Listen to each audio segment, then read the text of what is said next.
How to host local website on the internet. First, search ngrok on Google.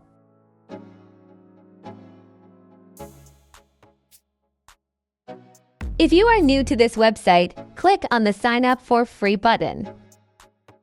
Here you can select your operating system. Use any of the following methods to download ngrok. Now it is time to run the authentication command.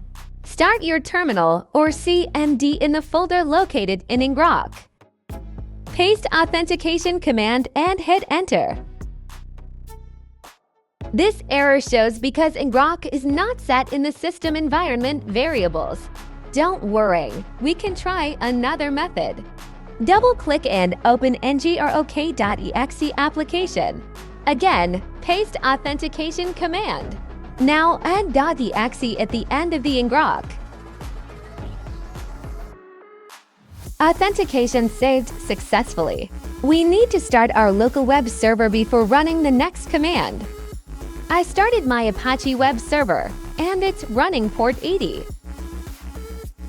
Now time to run next command. This time also need to add .exe after the ngrok, and I change port to 80 as my local server.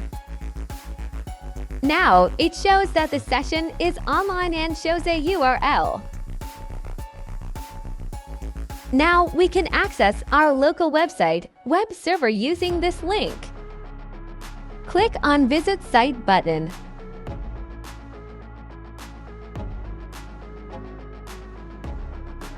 Now available to anyone can access across the world. Thanks for watching. Subscribe for more videos.